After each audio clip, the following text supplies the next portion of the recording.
नमस्कार साथियों, आज हम ऑगवन की सांस्कृतिक विलंबना या कल्चरल लैग की अवधारणा को समझने का प्रयास करेंगे। उससे समझने से पहले हम यह समझ लेते हैं कि संस्कृति और सभ्यता यानी कि भौतिक संस्कृति और अभौतिक संस्कृति क्या होता है।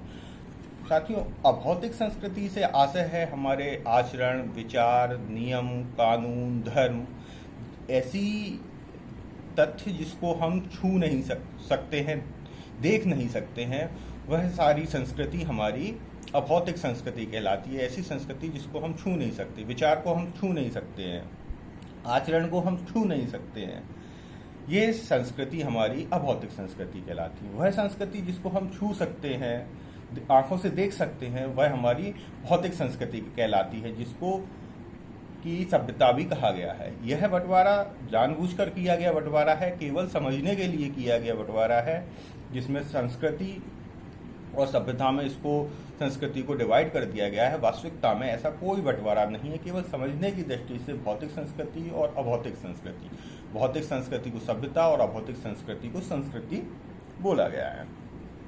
भौतिक संस्कृति से अभिप्राय है जिन चीज़ों को हम देख सकते हैं, जैसे ये पेन है, इसको हम देख सकते हैं, ये भौतिक संस्कृति है। ताजमहल बना हुआ है, ये भौतिक संस्कृति है। राम का मंदिर बना हुआ है, ये भौतिक संस्कृति है। जिन चीज़ों को हम देख सकते हैं वह हमारी भौतिक संस्कृति है। इसीलिए आपने सुना होगा हड़प्पा सभ्यता, सुना होगा, कभी संस्कृति नहीं सुना होगा, क्योंकि हड़प्पा के बारे में किसी भी प्रकार की संस्कृति नहीं मिली है, वहाँ सभ्यता मिली है। स्नानागार मिला, तालाब मिला, सड़कें मिली, सभ्यताएं मिली, कोई किसी भी प्रकार की संस्कृति नहीं मिली। इसीलिए हड़प्पा को हड़प्पा संस्कृति बोलते हैं। अब मुद्दे पर आते हैं। सांस्कृतिक विलंबना की अवधारणा, कल्चरल लैग की अवधारणा जो ऑगबर्न द्वारा दी गई। ऑगबर्न का कहना है कि संस्कृति के दोनों पक्षों, भौतिक और अभौतिक, दोनों पक्ष एक साथ नहीं चलते। भौतिक संस्कृति है वह तेज रफ्तार से चलती है और अभौतिक संस्कृति अपेक्षाकृत धीमी रफ्तार से चलती है। इस कारण दोनों संस्कृतियों में अनबैलेंस की स्थिति पैदा हो जाती है, अनुकूलन की स्थिति नहीं रहती है। इस तरीके से परोक्ष अप्रत्यक्ष रूप से ऑगबर्न अनुकूलनात्मक संस्कृति की भी बात करते हैं कि जब दो संस्कृति में अनुकूलन नहीं हो पा रहा है, भौतिक संस्कृति तेजी से आगे चल रही है और अभौतिक संस्कृति पीछे रह जा रही है, तो इस स्थिति को सांस्कृतिक विलंबना की स्थिति कहते हैं। जैसे हम उदाहरण लेके चलते हैं, भौतिक संस्कृति आगे चल रही है, टेक्नोलॉजी आई, मोबाइल आ गए लोगों के पास मोबाइल आ गए, लोग मोबाइल को यूज करने लगे, लेकिन वो मोबाइल से जुड़ी हुई संस्कृति को नहीं सीख पाए उतनी जल्दी। मोबाइल तो आ गए, भौतिक संस्कृति आ गई, लेकिन उसकी अभौतिक संस्कृति को सीखने में उसे टाइम लगा। व्यक्ति जाता है अस्पताल में जाता है, मोबाइल को साइलेंट नहीं करता है या वाइब्रेशन मोड पर नहीं लाता है। मोबाइल ऑन है, अस्पताल के आईसीयू रूम में है, वहाँ पर जाता है, बजता है मोबाइल, पूरा अस्पताल का माहौल खराब हो जाता है। क्यों? क्योंकि मोबाइल तो ले लिया, भौतिक संस्कृति तो आ गई, लेकिन अभौतिक संस्कृति नहीं सीख पाया, वह संस्कृति नहीं सीख पाया। ये संस्कृति बाद में आती है। तो ये भौतिक संस्कृति और अभौतिक संस्कृति के बीच जो ये गैप हो जाता है, उसी को ऑगबर्न ने सांस्कृतिक विलंबना कहा है या कल्चरल लैग कहा है। जैसे किसी ने गाड़ी खरीद ली और उस गाड़ी को वो ले जा रहा है उल्टी साइड पे, उसको सड़क पे चलने के नियम नहीं आ रहे हैं, स्कूल के सामने वो हॉर्न बजा रहा है, मतलब ये संस्कृति नहीं है कि किस तरीके से उसे गाड़ी चलाना है। भौतिक रूप से उसने गाड़ी ले ली। ये जो लैग उत्पन्न होता है, इसी को ऑगबर्न सांस्कृतिक विलंबना कहते हैं, कल्चरल लैग कहते हैं। 1947 में ऑगबर्न ने निमकॉफ के साथ मिलकर एक पुस्तक लिखी, ए हैंडबुक ऑफ सोशियोलॉजी। इस पुस्तक में ऑगबर्न ने अपने विचारों में संशोधन किया और वह संशोधन करते हुए कहते हैं कि संस्कृति के किसी भी पक्ष में परिवर्तन होने से अन्य पक्ष जब पिछड़ जाता है, तो ऐसी स्थिति को सांस्कृतिक विलंबना कहते हैं।